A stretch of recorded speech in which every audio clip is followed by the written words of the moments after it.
Oh, hey, welcome to another edition of Socrates Explains Everything. My name is Socrates. I like to explain things, especially with a boat.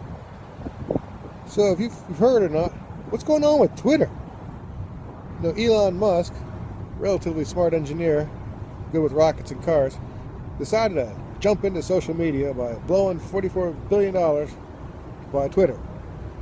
And one thing I don't get is he had $1 billion walk-away clause, so he could have spent the billion and just been like, well, there's $1 billion down. But he ended up buying Twitter. So, does it matter? It's kind of odd how much overpowering value they give Twitter. It has about 250 million users, which is less than the people in the US, worldwide, mind you, compared to Facebook with 1.7 billion users.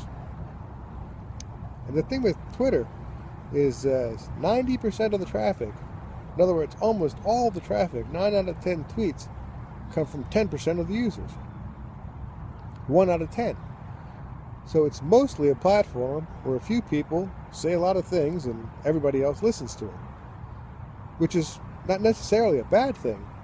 But when you start losing those 10%, each one takes a huge chunk of your activity with them. So Elon making himself unlikable, it's not good for anything. It doesn't help Twitter, because it'll drive away some of those 10%. It already has. It doesn't help Tesla, because who wants to be seen driving around in Elon's cars at this point?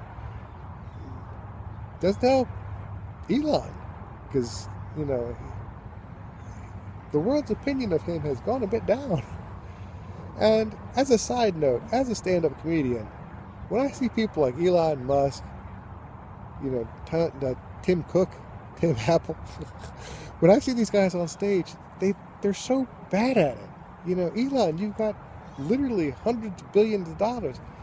Get a stage coach, get a comic to tell you and show you how to perform on stage. Zelensky, an incredible leader, an amazing president for a country in a horrific time. He was a performer. He was on stage. He learned how to communicate with people from the stage. And that's the sad thing about democracy, is it's so easy for people like Trump, who's a great performer. His shtick was pretty good. Performance and governing, they're not necessarily the same thing. Ukraine got really lucky with Zelensky, but we did not get as lucky with Twitter and Elon. So he made a very unscientific poll to see if he should keep leading it, and more than 50%, 57% of the responders said, no, you shouldn't lead Twitter anymore.